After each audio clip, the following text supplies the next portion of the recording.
Bismillahirrahmanirrahim. Assalamualaikum warahmatullahi wabarakatuh. Pada kali ini saya akan mempresentasikan pemeriksaan segmen anterior mata dan hal-hal apa saja yang bisa kita lihat dalam pemeriksaan ini dengan menggunakan peralatan sederhana, yaitu senter dan loop. Apabila dimungkinkan dan tersedia, bisa dibantu dengan menggunakan ophthalmoscope direct. Pemeriksaan segmen anterior adalah bagian dari pemeriksaan mata untuk menilai bagaimana keadaan pasien dan untuk membantu kita dalam menunjang diagnosis pemeriksaan.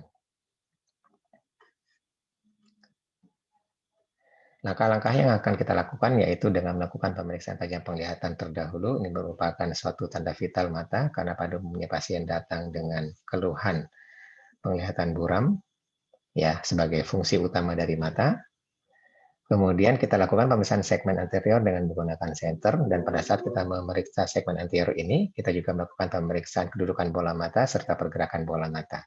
Dengan menggunakan senter ini juga kita melakukan pemeriksaan relatif afferent papillary defect, yang untuk menilai apakah ada gangguan neurosensori ataupun dalam jaras penglihatan. Pemeriksaan ophthalmoscope direct untuk memeriksa fundus, kita mulai dengan pemeriksaan refleks fundus dan kemudian untuk menilai apakah adakah kelainan di segmen posterior, yaitu yang ada di fundus. Pemeriksaan lapang pandangan dengan melakukan pemeriksaan tes konfrontasi, serta yang terakhir pemeriksaan untuk mengukur tekanan bola mata dengan menggunakan alat bantu tonometer SIOTS. Klasifikasi WHO untuk penglihatan. Untuk penglihatan normal adalah 6/6 sampai 6/18, kemudian ada gangguan penglihatan, ada low vision, serta adanya kebutaan. Nah, yang paling penting kita ketahui adalah bahwa penglihatan normal manusia adalah 6/6 dalam satuan meter atau 20/20 dalam satuan kaki. Sehingga apabila kita mendapatkan pasien setelah kita melakukan pemeriksaan tajam penglihatan ternyata tidak mencapai 6/6 dan tidak ada gangguan refraksi, maka kita harus mencari tahu apakah yang menyebabkan gangguan penglihatan tersebut. Di bagian organik mana yang ada di mata yang terganggu. Gangguan tajam penglihatan itu bisa kita bagi gangguan yang disebabkan oleh kerusakan media refraksi, dalam hal ini adalah kornea, bilik mata depan, serta lensa. Yang bisa kita lakukan dengan pemeriksaan segmen anterior dengan menggunakan senter, serta media refraksi lainnya yaitu vitreous, yang ini nanti akan dibantu dengan menggunakan ophthalmoscope. Serta gangguan konduksi yang disebabkan oleh kerusakan retina ataupun saraf optik.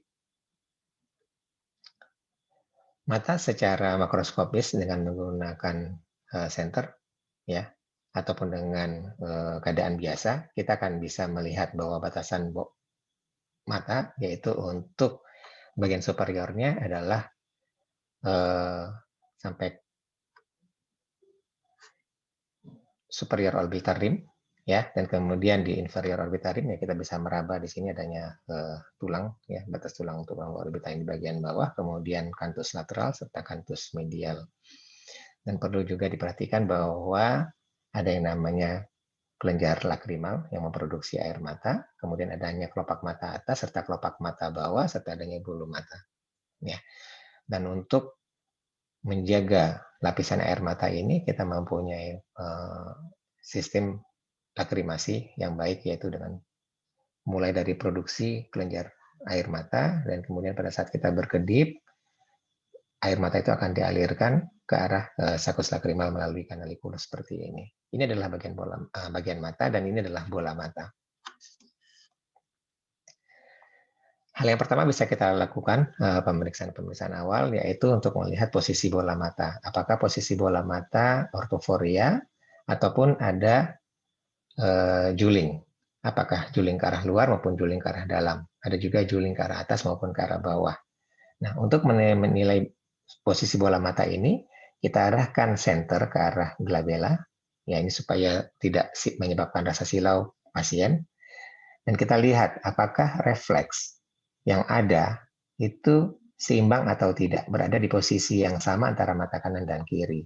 Misalnya saja, kita ukur ketika kita arahkan senter ke arah glabella dan kemudian pasien melihat jauh, atau misalnya kita melihat ke arah senter dari jarak 30 cm, ya misalnya jarak 30 cm, ini adalah jarak baca. Nah, kita ukur berapakah jaraknya. Misalnya kita lihat di sini adalah 64, ya, maka ini adalah pasien dengan pupillary distance-nya 64 untuk dekat, dan kita tambahkan 2 mm untuk melihat jauh. Nah, apabila refleks cahaya yang ada di kornea ini tidak seimbang dan berada di posisi nasal dari kornea, ini kita sebut sebagai eksotropia. Dan apabila berada di sisi temporal, kita sebut sebagai esotropia. Ya, ada kondisi-kondisi lain tadi apabila bola mata bergulir ke arah atas ataupun berarah ke arah bawah. Gangguan-gangguan dari mata, kita mulai dari kelopak mata. Ya, kita lihat apakah posisi kelopak mata itu juga sama antara kanan dan kiri. Dalam keadaan di mana kelopak mata itu turun, ya dengan cara kita melihat atau dengan cara kita mengukur jarak antara margo palpebra superior dengan refleks cahaya yang berada di kornea. Ini adalah margin to reflect distance. Ya. Dan kita lihat di sini bahwa kita tidak bisa melihat refleks cahaya di kornea untuk mata kiri pasien. Ini kita sebut sebagai ptosis. Keadaan bola matanya turun, tetapi tidak ada suatu proses inflamasi ya dalam keadaan mata yang tenang. Kita sebut sebagai kelopak mata yang spasme atau aspasm itu apabila terjadi kontraksi dari otot kelopak mata. Biasanya ini dihubungkan dengan suatu proses inflamasi atau rasa silau di mata, di mana kita akan mengurangi jumlah cahaya yang masuk karena ada rasanya tidak nyaman di mata. Kemudian kita lihat juga posisi bola mata. Apabila bola mata itu menonjol, kita sebut sebagai proptosis. Ya, dan ini biasanya dihubungkan dengan suatu keadaan tumor, keganasan, infeksi ataupun inflamasi. Apabila terjadi pada kedua mata, kita sebut sebagai exophthalmos. Ya, dan ini dihubungkan dengan keadaan gangguan tiroid. Keadaan lain dari kelopak mata yang menyebabkan pasien datang berobat adalah bengkak atau benjolan di kelopak mata, baik di kelopak mata atas maupun kelopak mata bawah. Dan umumnya itu disebabkan oleh hordeolum atau sty, ya orang awam sebut sebagai bintitan, dan kalazion. Hordeolum sendiri ada yang namanya hordeolum externum. Ini apabila infeksi itu mengenai kelenjar Zeiss dan Moll, ya sebagai kelenjar aksesoris. Dan biasanya kita akan melihat bayangan pusnya itu lebih dominan berada di kulit. Sementara hordeolum internum itu biasanya disertai dengan rasa sakit dan kemudian mata merah, dan ketika ditekan juga terasa sakit. Dan ketika kita melakukan eversi, kita akan melihat adanya bayangan pus di konjungtiva tarsal. Sementara kalazion sendiri adalah sumbatan dari minyak mata. Ini bisa terjadi atau timbul setelah bintitan ya, kemudian menjadi tenang, ataupun memang sebagai murni dari sumbatan minyak mata saja. Biasanya dia tidak sakit dan tidak merah, dan biasanya untuk kalazion ini bisa berlangsung lama. Infeksi atau inflamasi lain yang bisa terjadi di kelopak mata adalah selulitis preseptal. Nah, selulitis preseptal ini adalah selulitis yang hanya terbatas di kelopak mata saja karena dia tidak melewati septum, dan biasanya tajam penglihatannya normal. Kita lihat di sini ya, adanya pembengkakan. Biasanya juga tidak disertai dengan proptosis, gerakan bola mata juga baik, serta keadaan bola mata yang baik. Untuk selulitis orbita sendiri, ya kita juga akan melihat adanya suatu pembengkakan di kelopak mata, warnanya juga kemerahan.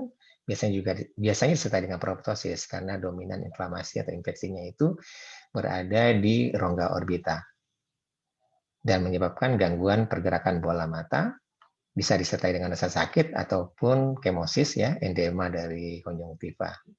Apabila terjadi penekanan terhadap saraf optik, biasanya RAPD-nya pun juga akan positif.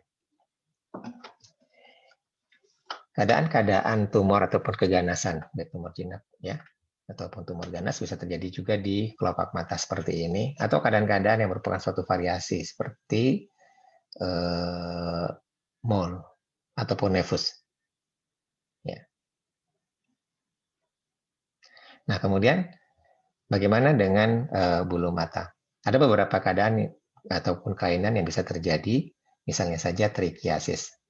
Trichiasis ini adalah di mana bulu mata itu berlipat ke arah dalam ya, atau dia ke arah dalam sehingga menyebabkan sentuhan terhadap kornea maupun konjungtiva. Biasanya disertai dengan entropion.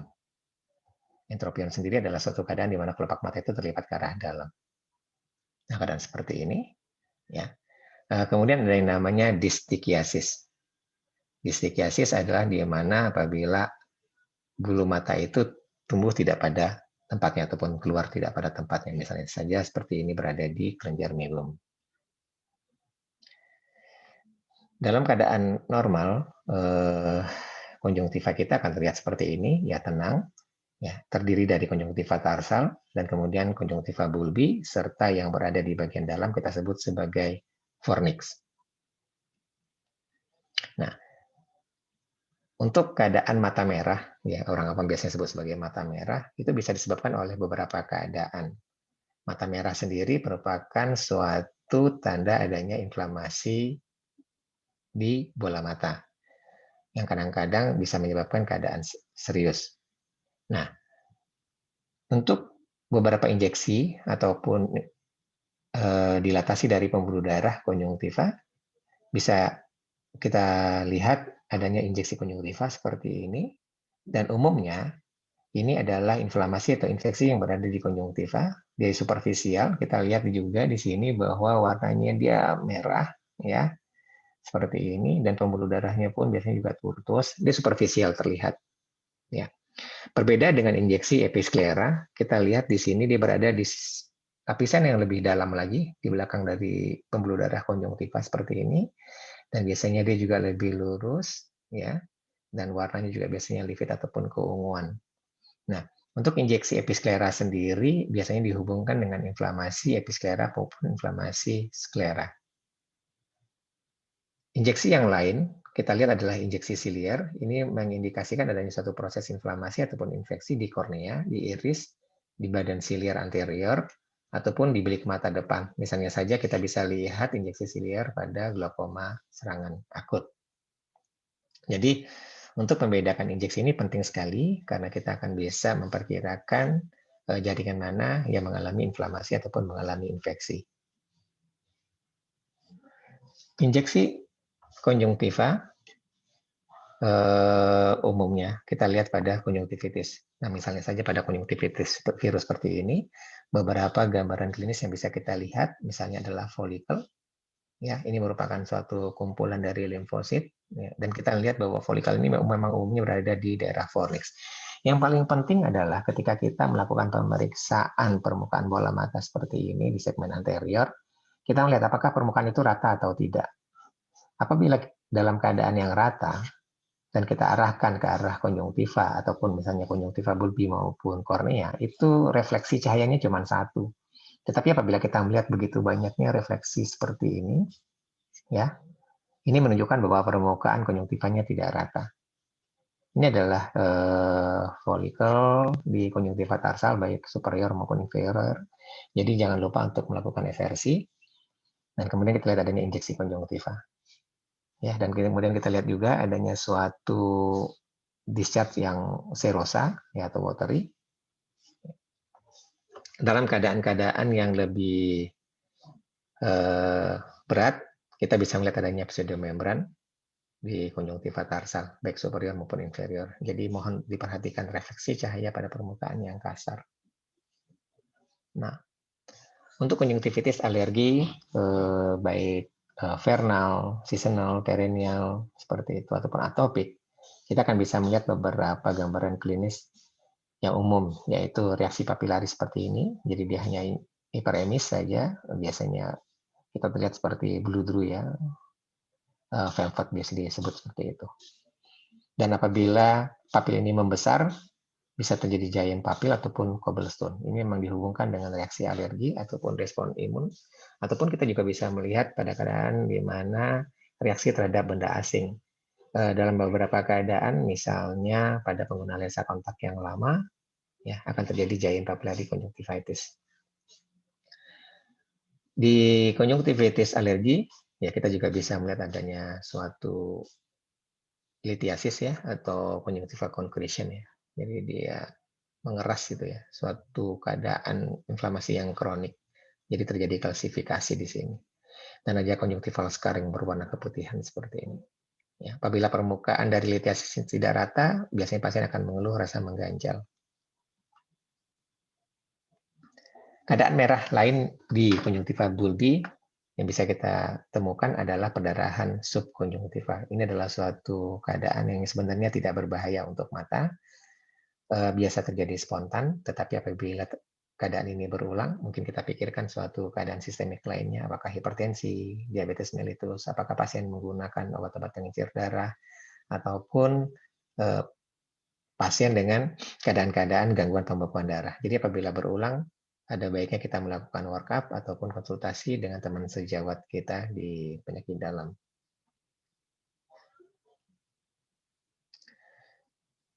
Di konjungtiva bulbi, kita juga bisa mendapatkan adanya suatu pterygium ataupun pinguecula, yaitu suatu lesi fibrovaskular yang abnormal. Apabila dia berbentuk segitiga, kita sebut sebagai pterygium, ya. Dan dia biasanya ada puncaknya, ada apexnya.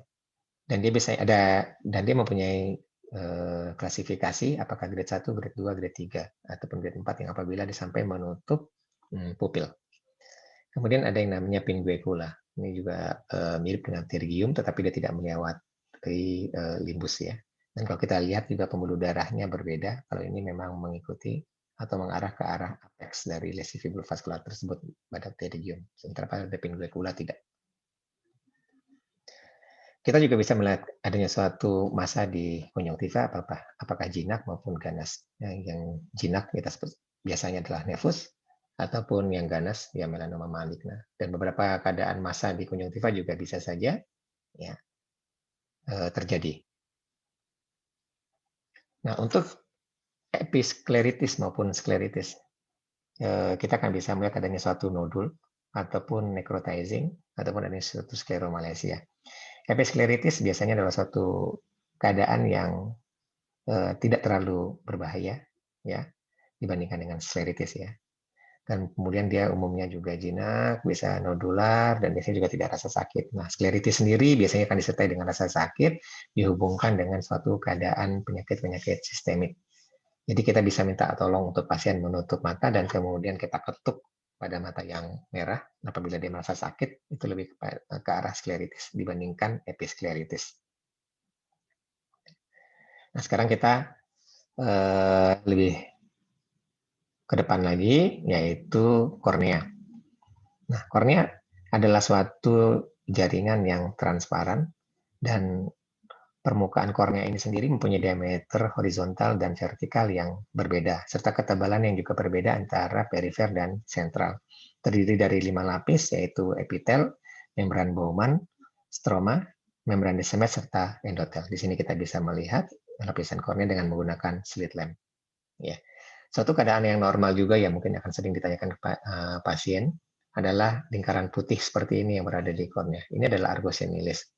Dihubungkan dengan faktor usia serta adanya deposit dari lipid. Kornea apabila jernih, kita artinya bisa menilai segmen anterior. Kemudian kita juga bisa melihat iris dengan baik, kita bisa melihat pupil dengan baik. Ini penting sekali dalam menilai suatu kelainan di segmen anterior. Dalam hal ini adalah media refraksi. Apabila kita bisa menilai bilik mata depan dengan baik, iris dengan baik, artinya korneanya jernih.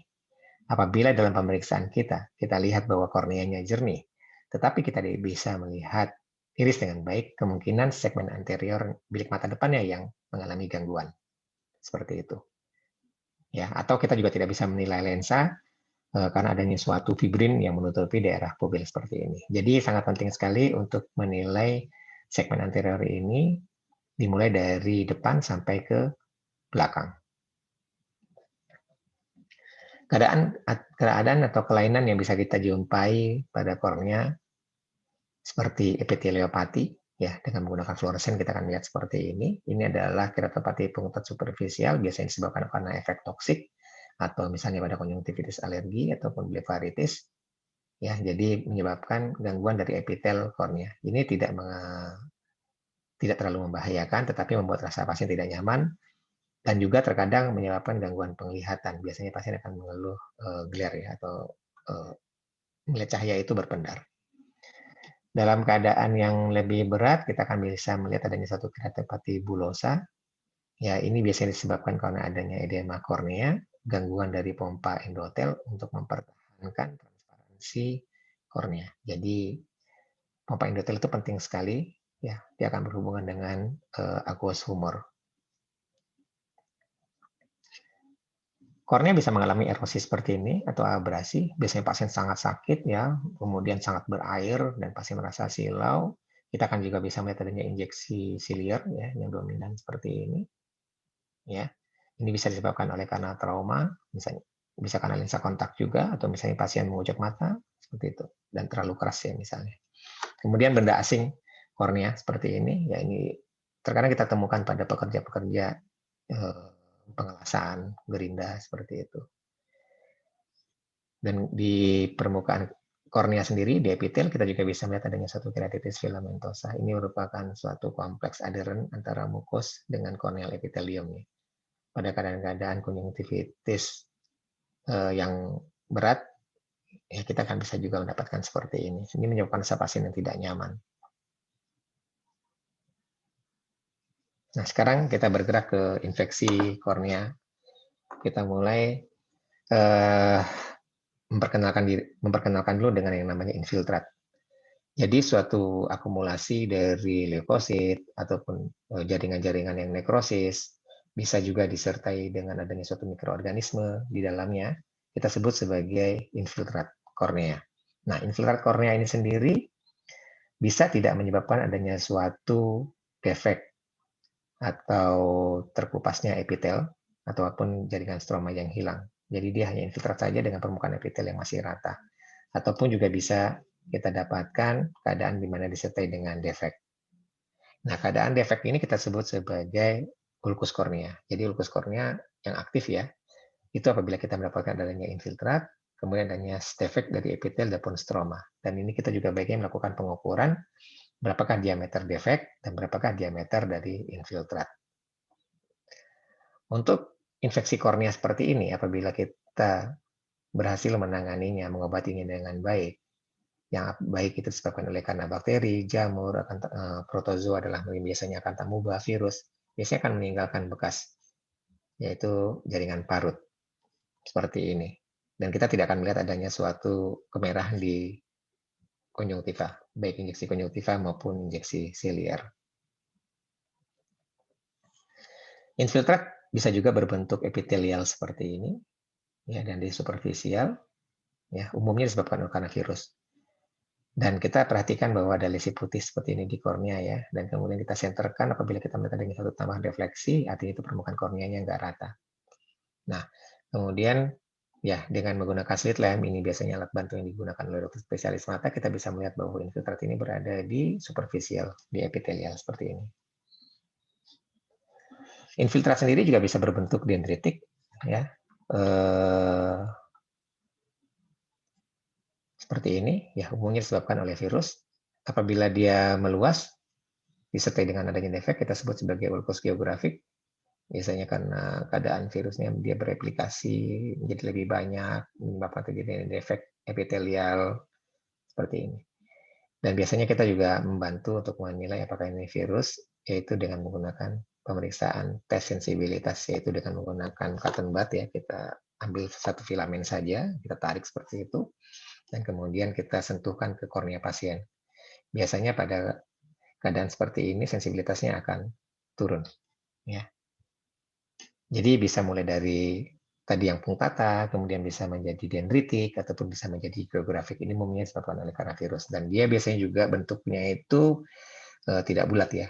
Jadi karena memang dia disebut geografik, ya, jadi memang seperti kayak pulau-pulau seperti itu. Nah, infeksi virus sendiri ya bisa saja terjadi di stroma. Jadi bukan hanya di epitel, tetapi juga bisa terjadi di stroma, di mana apabila dengan menggunakan senter, kita tidak melihat adanya tambahan refleksi. Ya, kita lihat ada lisi putih di sini, mata merah, tetapi kita tidak melihat adanya suatu tambahan refleksi di kornea. Dan dengan menggunakan slit lamp, kita lihat bahwa terjadi edema dari stroma serta infiltrat yang berada di stroma. Dan kita lihat di sini ya, dia lebih menonjol ke arah dalam, ke arah endotel. Ini adalah keratitis stromal. Atau apabila terjadi endotelitis yang biasanya disebabkan oleh karena herpes simplex, ya kita juga akan bisa melihat adanya satu gambaran garis-garis di kornea seperti ini. Ini kita sebut sebagai Descemet fold ya. Descemet fold ini juga bisa kita temukan pada edema kornea. Ini garis seperti ini. Kita lihat di sini epitelnya intak, sangat minimal terjadinya edema stroma, ya, tetapi kita lihat bahwa permukaan epitelnya tidak rata dengan menggunakan slit lamp.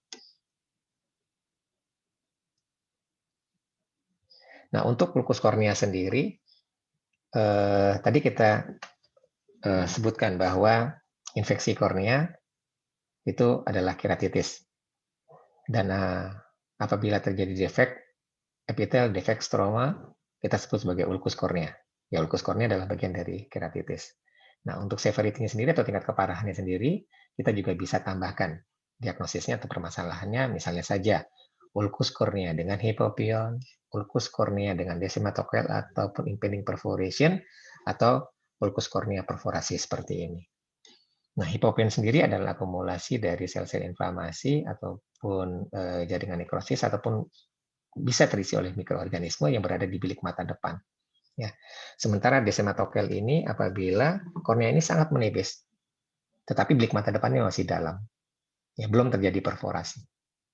Ya, jadi kita bisa menilai dalaman korneanya. Kita senterkan tadi dari arah samping.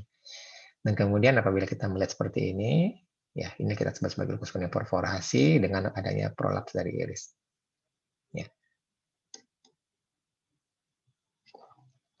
Ulkus kornea bisa saja disebabkan oleh bukan infeksi, misalnya saja ulkus moren ataupun peripheral ulcerative keratitis. Dan ini dihubungkan dengan suatu keadaan sistemik yang kemudian menginvasi juga kornea, suatu keadaan penyakit autoimun yang bisa mengancam jiwa. Nah, yang membedakan dengan ulkus kornea disebabkan oleh karena satu mikroorganisme adalah tidak adanya interval lucid, karena dia memang langsung berhubungan dengan limbus seperti ini. Ya, interval lucid itu adalah jadi jarak antara kornea yang terinfeksi dengan limbus. Apabila tidak ada, kita sebut sebagai ya, interval lucid yang negatif. Dan ini memang dihubungkan dengan ulkus kornea, baik ulceratif yang perifer maupun ulkus moren. Kornea bisa mengalami kerusakan karena trauma, bisa menyebabkan terjadinya satu proses laserasi ataupun ruptur seperti ini, ya apakah dia parsial maupun full thickness. Dan kita lihat juga pada keadaannya ada katarak traumatika, bisa juga menyebabkan kerusakan yang lainnya, sehingga menyebabkan terjadinya perdarahan di dalam bilik mata depan, ya kita sebut sebagai hivema. Kita suatu kumpulan darah yang berada di bilik mata depan. Nah, untuk iris sendiri, ini merupakan salah satu bagian dari jaringan uvea, selain daripada badan silir maupun koroid. Apabila mengalami inflamasi, kita sebut sebagai uveitis. Ya, uveitis yang berada di anterior kita sebut sebagai uveitis anterior. Bila berada di tengah, kita sebut sebagai uveitis intermediate. Bila berada di posterior, ya bisa di retina ataupun koroid, kita sebut sebagai uveitis posterior. Apabila melibatkan seluruh jaringan tersebut, kita sebut sebagai panuveitis atau panuveitis. Tetapi uveitis sendiri bisa juga melibatkan jaringan di sekitarnya. Misalnya saja kornea, saraf optik, seperti itu. Untuk uveitis anterior sendiri biasanya disertai dengan adanya rasa sakit, mata merah, gangguan penglihatan, ada rasa silau, fotofobia, ya. Ditandai dengan gambaran adanya injeksi silier dan keratik precipitate ya. Tadi ingat ya, tadi ada infiltrat di kornea, tapi itu di bagian depan. Nah, sekarang kita lihat infiltratnya itu ternyata berada di bagian dalam, menempel di endotel. Dengan menggunakan slit lamp, kita akan bisa melihat bahwa adanya infiltrat di sini. ya.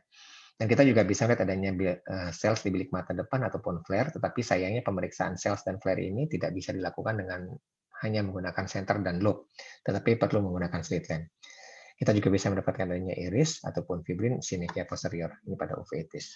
Nah, misalnya saja untuk cells di bilik mata depan dengan menggunakan slit lamp, kita lihat di sini. Ini bayangan yang putih, ya seperti kalau kita nonton di bioskop ya, kita lihat adanya jalannya cahaya dari proyektor menuju ke layar, itu adalah flare ataupun suar. Dan kemudian kita lihat ada material putih-putih terbang di sini di bilik mata depan. Inilah yang kita sebut sebagai kumpulan cells di anterior chamber atau bilik mata depan. Ini adalah merupakan salah satu indikator inflamasi aktif di pada uveitis. Ini adalah iris yang normal. Ini iris kalau kita perhatikan ada titik-titik putih, ya. Dengan loop bisa membantu sih. Ya, kita sebagai nodul iris. Dan apabila terjadi inflamasi di sekitar iris pars pupillaris ini dan kemudian terjadi perlengketan, ya, kita sebut sebagai synechia posterior. Apabila dia menempel semuanya, kita sebut sebagai seclusio pupil. Terkadang ada fibrin yang menutupi pupil, kita sebut sebagai occlusio pupil. Nah, apabila pupil ini tertutup semuanya sehingga akan bisa menghambat aliran aqueous dari bilik mata belakang menuju ke depan, ya untuk menuju ke sudut, sehingga bisa menyebabkan adanya iris bombe, sehingga bisa terjadi glaukoma sekunder. Nah, sekarang lensa. Dengan menggunakan senter kita masih bisa menilai lensa, tetapi hanya sampai ke bagian tengah saja. Ya, ini adalah lensa yang normal. Ya, kita nggak akan melihat warnanya yang hitam atau gelap seperti itu ya, tapi justru melihatnya warnanya sedikit keabu-abuan. Nah, ini adalah lensa. Ya, apabila visusnya baik, ya 6/6 misalnya seperti itu, ya lensanya jernih, kita anggap seperti itu. Walaupun untuk keadaan katarak sendiri, visus bisa mulai dari 6/6 sampai light perception atau persepsi cahaya. Nah, seperti ini adalah katarak, kekeruhan lensa. Ya. Dan apabila kita melihat suatu yang hitam saja di pupil ini, ya, dan kita melihat adanya suatu refleks kaca, ini adalah pseudofakia ataupun adanya suatu lensa tanam yang diletakkan pada saat operasi katarak. Jadi untuk menggantikan lensa yang keruh ini, kapsul anteriornya dibolongkan, ya, di kapsulotomi, dan kemudian isi lensanya dikeluarkan sehingga membentuk kantung, dan kemudian diimplantasikan lensa tanam. Nah, ini kita sebut sebagai pseudofakia. Nah, dengan menggunakan senter, dan kemudian arahnya kita ubah-ubah, kita akan bisa melihat refleks kaca. Nah, perlu juga diperhatikan mengenai klasifikasi katarak menurut maturitasnya. Untuk katarak yang imatur, dan kebetulan katarak itu berada di nuklearis, karena katarak itu bisa di korteks maupun di nuklearis, ataupun di korteks dan nuklearis, atau kortikonuklearis. Nah, apabila terjadi di nukleus yang lebih dominan, kita akan bisa melihat adanya shadow test ya. Kita arahkan senter dari samping, dan kemudian kita melihat adanya gambaran crescent seperti ini, area yang gelap. Ini adalah katarak imatur. Nah, kita lihat ya, seperti ini. Jadi leukokoria, warna putih di iris. Untuk katarak matur sendiri memang dominan putih semua seperti ini ya. Nah, untuk katarak yang lain, yaitu katarak subkapsularis posterior atau posterior subkapsularis katarak, ini memang tidak bisa dinilai lagi dengan menggunakan senter. Dengan menggunakan slit lamp, kita bisa melihat lapisan kornea, lapisan lensa, lapis demi lapis sampai ke posterior. Tapi dengan menggunakan senter kita tidak bisa melihat untuk kekeruhan seperti ini. Tetapi apabila kita dengan menggunakan oftalmoskop direct, dan kita pada saat kita melakukan refleks fundus, nah apabila memang di kataraknya adalah polus posterior murni, ya kita akan bisa melihat seperti ini ya, banyak daerah gelap, serta di sini adalah refleks fundus yang normal. Dan keadaan-keadaan ini biasanya dihubungkan dengan bisa karena usia, bisa karena steroid induced, trauma, ataupun inflamasi intraokular, terutama di daerah posterior. Pada pasien dengan diabetes juga bisa dipercepat. Ya, saya rasa demikian untuk pemeriksaan segmen anterior. Mudah-mudahan bisa dipahami. Saya ucapkan terima kasih atas perhatiannya. Assalamualaikum warahmatullahi wabarakatuh.